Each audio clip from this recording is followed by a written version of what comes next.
Good afternoon, everyone. Darren Clarke is just about to join us. Before he does, just a little bit of housekeeping. Today's interview will, in accordance with regulations, last for 15 minutes. We will do our best to get as many questions answered in that time. We'll take questions from the room before moving to our Zoom callers. Anyone joining us via Zoom, please raise your virtual hand to indicate that you'd like to ask a question.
Well, good afternoon, everyone.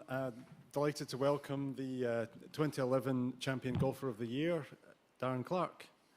Darren, after all the emotion and drama of Portrush, we're now back at a venue that obviously has very special memories for you. How does it feel coming into this week? Yes, obviously, great to come back to. It's great to go back to any tournament, any golf course where you've played well on before, and especially won. But then to come back to an open venue where I've played well on and won before is even more special. So. Golf course is different this week. Wind direction is the opposite of what it was the last time we were here. Golf course is a little bit softer than the last time we were here, so a bit of a different proposition. There won't be so much chasing the balls into the greens, more flying them in there. So different golf course. Well, that's great. Well, thank you, Darren. And if you can raise your hand, we'll take some questions from the floor now. We'll start in the middle here, please. Hi, Darren. Thanks for doing this.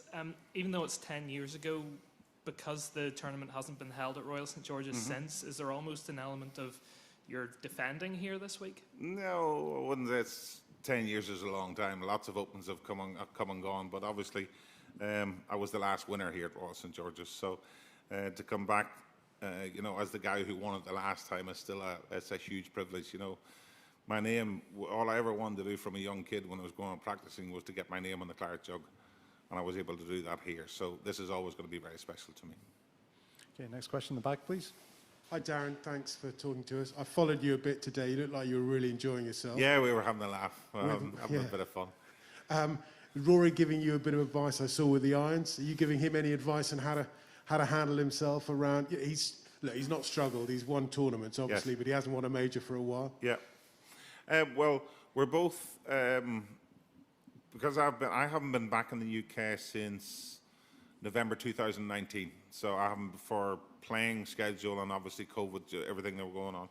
So I haven't been able to spend any time with Pete Khan, and I was able to see him this week. And Rory, as you know, was working with Pete as well. So that's what we were discussing out there. So, and any time you get a chance to play with Rory, I really enjoy it. I've known Rory since he's been a very young kid, coming through my foundation, playing with him and stuff, and then to see him develop into the man that he's become and the golfer he's become has been wonderful. So when you get an opportunity to play with him, we did the same thing 10 years ago here on the Wednesday morning, and we did it again today. So it's great to get out there and spend a bit of time with him.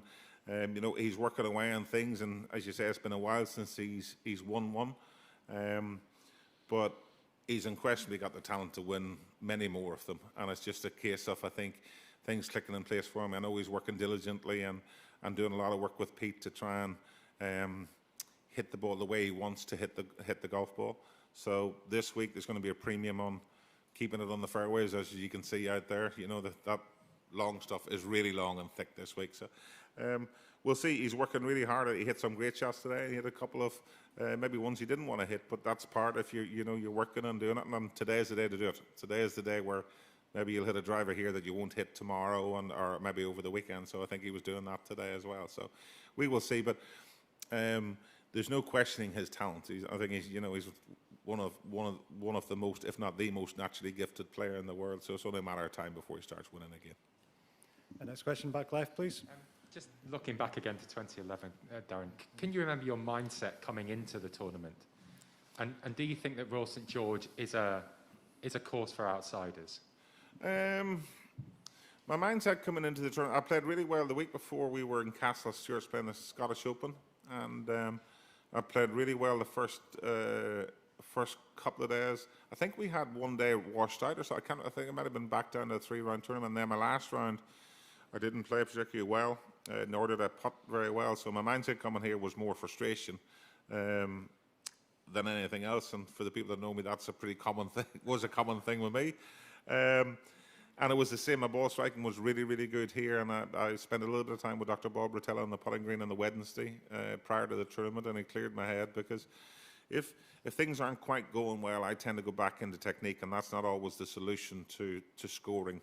And Dr. Bob cleared my head a little bit, and I found a little bit of rhythm and a little bit of feel with my putting stroke, and then all of a sudden it became a much easier game again.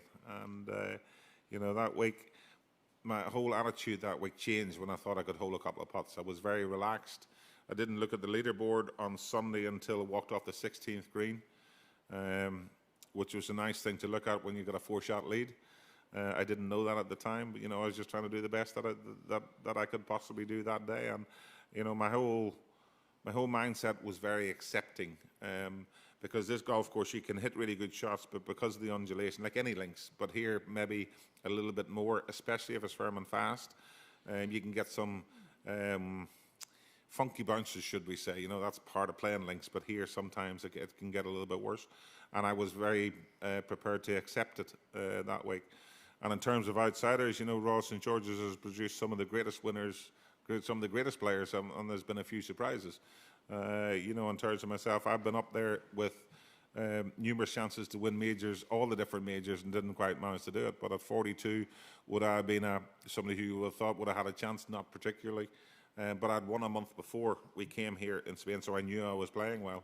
And, it was my years of experience, I guess, helped me during the week. And I was ready to, step across the line and win the biggest tournament, that biggest and best tournament in the world, and the one that I always wanted to win. And next question in the front, please. Hi, Darren. I just wondered, is there any advice you have given or could give to Rory about dealing with the understandable growing frustration that the longer you go waiting for a major, the more you get, so determined to do it, it might get a bit more frustrating? Yeah, well, that's understandable, but, who am I to give Rory McIlroy suggestions on what I should be and shouldn't be doing? The guy with that amount of talent, he's one of the best players in the world, and I've been fortunate to play with a lot of them: Ernie Els, Tiger Woods, Phil Mickelson, Rory, all the greatest players in the world. So it would be a little bit ahead of myself if I was to try to give him advice. But in saying that, I have been frustrated for the majority of my career. I'm frustrated. So, at the end of the day, you just got to believe in your own ability and believe in your own talent and trust that it's going to happen. And that's the bottom line. But sometimes a voice, from a different angle can, of course, it could be the simplest thing from the oddest source that of course, makes the penny drop. Yeah, exactly. But he's been doing a little bit of work with Bob Rotella recently as well. So any stuff that I'd probably be saying to him would be coming from Bob Rotella as well. So it'd be the same sort of thing. But, it's a fine line, professional golf, between the amount you do in technique and the amount you do on the mental side of it. And everybody here this week that's playing is obviously, technique-wise, they're incredible players, otherwise they wouldn't be here. The mentally strong are the ones that usually come out on top at the end of the week. And if you have the right mindset, then you allow yourself to perform. And I think Rory has been working really hard on that aspect as well. Believe me, I spoke to Rory many times today when we were out playing, and his desire is incredible. He still wants he wants to win major tournaments. He wants to perform and he wants to play well. And if I was him with his amount of talent, hell yes, I'd be frustrated with not winning tournaments. But with that being said, as I just said there now, the flip side of that is because the talent that he does have is only a question of time before he starts winning again. Thank you. Okay, at this point, I'm going to try and take some questions from Zoom, and then we'll try and get back to them if we can. So, Liv, I'll hand over to you at this point. Thanks, Mike. And our first question is from Andy Redfern, please. Hi, Darren. It's always great to see you at the Open. Just one thing you mentioned there about coronavirus and it's really affecting. What does it affect yourselves in terms of your preparation for this tournament from a player's point of view? We all know how it affects us on a day-to-day lives. It hasn't really affected me that much because on the Champions Tour over in America, where I've been playing the majority of my golf, it's almost like they're over coronavirus or COVID over there. It's things have opened up a lot more, and I've been practicing, working really, really hard. With that being said, to come back over here and play links, I haven't been home since November 2019, so I haven't played any links golf. This is my first time back to it. Down in the Bahamas, where I live now and spend most of my time, it is very windy, but the turf is different down there at the Abaco Club. So to get back and get a little bit of preparation, and the first couple of days I've been trying to reacquaint myself with playing links golf. Again, the golf course is a little bit softer, so some of the shots that I played in 2011, trying to run the ball and chase the ball into the greens, are not really an option so far this week because they've had some heavy rain. So we will see if the course dries out a little bit more, and then hopefully some of that growing up playing links stuff is all going to come back to me, and hopefully I'll have another good week. And our next question is from Ronan McNamara, please. Hi, Darren. Just as a former Ryder Cup captain, I was wondering, is there anything that maybe you would do to deal with the Bryson DeChambeau and Brooks Koepka feud? Oh, I could really drop myself in it here with that one. No, I think that's for Captain Stricker to sort out over there. I think the two of them are two of the obviously the best players in the world. And I think when it comes to Ryder Cup week, I think they'll put their differences aside and come together for the benefit of their team. You know, as a former Ryder Cup captain and a European through and through, if they were to keep this little thing going, that would be very positive for possibly positive for the European team. But I'm sure Mr. Stricker will ask them to leave whatever differences are, leave them outside the team room come Monday when they all get together. And if they want to pick it up again on the Monday when they leave, then c'est la vie. But I'm sure he will have a plan to deal with it. Thank you. And our next question is from Brian Keogh. Yeah, hi, Darren. Hey, Brian. Just you mentioned, good, thanks. You worked with Bob Rotella, obviously, before your win in 2011. Rory's now working with Bob Rotella. I'm just wondering what you think that might do for Rory in terms of maybe winning more majors, how it might help him. And on a related matter, you know, given the Rotella connection, how shocked would you be to see Padraig Harrington 6 weeks before he turns 50 winning a third Open? Well, Dr. Bob with Rory, Dr. Bob talks a lot of sense. There's no mystical stuff in there. He talks a lot of sense, but because of the nature of our sport, sometimes sense gets thrown out the window. We don't actually think the right way, and getting ahead of ourselves and thinking about outcome instead of staying in the process and hitting balls. You've heard this cliches, but really that's what it's all about. And as you know, Brian, we all know in here, Rory is so gifted and talented that, you know, if it's just one little thing that clicks in his head, and it works for him, and he gets out there and he frees up and goes to play. You know, he tried to do it at the US Open for a while. I think that was his words, wasn't it? He said he was trying to free things up and go and play. And he was doing great until Sunday on the 11th, whenever I think he three-whacked at par 3. Was the 11th he three-putted? And, you know, his mindset, he was a lot freer there. And let's hope it's the same Rory McIlroy that's here this week and frees up and keeps on doing it. In terms of Padraig, I think you take a look at Padraig. I saw yesterday he was up there in the driving distance to keep track of stuff on the range. And with his recent play, you know, it was very impressive. Look at how Padraig played at Kiwa Island. I mean, he played really, really well there, along with Shane Lowry. But Padraig has the experience. If you were to pick any tournament in the world where possibly an older guy could maybe take on the young guns a little bit more, a links and an Open Championship would probably be the one, because I think it's the tournament which tests you the most, both mentally, more mentally than anything, and a little bit of experience, a little bit of guile helps you, and there's not many more people that have more of that than Padraig Harrington. That's all our questions from Zoom, so I will pass you back to Mike. Okay, well, time for one final question then. John at the back, please. Hello, Hoppy. Is this your favourite course? Open course? This golf course offers me one of the best memories I've ever had in the game of golf. Now, would I prefer to play Royal Portrush every day or Royal St George's every day? I'd play Royal Portrush every day. Would I prefer to play St Andrews or Royal St George's? I'd play St Andrews every day. It may not be my favourite golf course, but this golf course has been very, very good to me. This is almost as tough a golf course as we play on the Open Rota.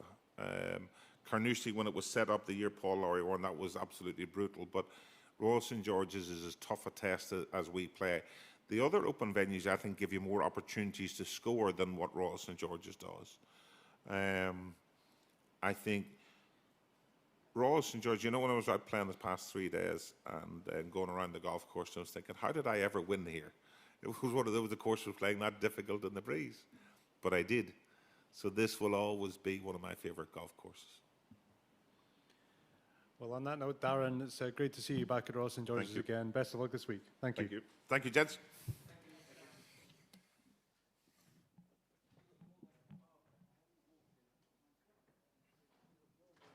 Oh, shit, I better see it then.